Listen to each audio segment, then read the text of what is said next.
നമുക്ക് ഇന്ന് ഒരു വിവോ Y12 ബോർഡാണ്. സംഭവം ഇത് ഓൺ ആവുന്നില്ല. അപ്പോൾ നമ്മൾ ചെക്ക് ചെയ്ത ടൈമിൽ ചാർജിങ് സെക്ഷനിലൊരു ഷോർട്ട് ഉണ്ട്. അപ്പോൾ ഷോർട്ട് എങ്ങനെ ഫൈൻഡ് ചെയ്യാൻ പോകുന്നത് നമ്മൾ നോക്കാൻ പോകണം. ഫുൾ അലമ്പാണ്, അത് നോക്കണ്ട. അത്യാവശ്യം വർക്ക് ഉണ്ടായതുകൊണ്ട് ഫുൾ അലമ്പായി കിടക്കണം. അപ്പോൾ നമ്മൾ ആദ്യം റോസിംഗ് ഫ്ലക്സ് ഒന്ന് അപ്ലൈ ചെയ്യണം.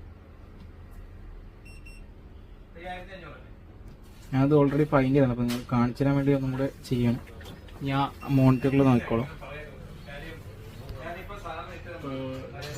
ഏത് സെക്ഷനിലെ ഷോർട്ട് എന്ന് വെച്ച് കഴിഞ്ഞാൽ ഈ ഒരു ഭാഗത്താണ് ഷോർട്ട്. ഇത് ഈ ചാർജിങ് മെഷീനിൽ പോകണ VPH പവർ പോകുന്ന ലൈനാണ്. അപ്പോൾ ആ ലൈനാണ് ഷോർട്ട്. നമുക്ക് അതിലേക്ക് ഈ 4 വോൾട്ടേജ് ഇഞ്ചക്ട് ചെയ്ത് നോക്കാം.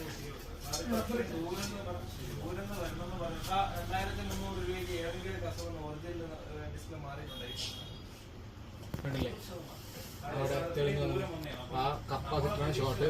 ആ കപ്പാസിറ്റർ റിമൂവ് ചെയ്തിട്ട് നമുക്ക് ഡിവൈസ് ഓൺ ആക്കി നോക്കാം.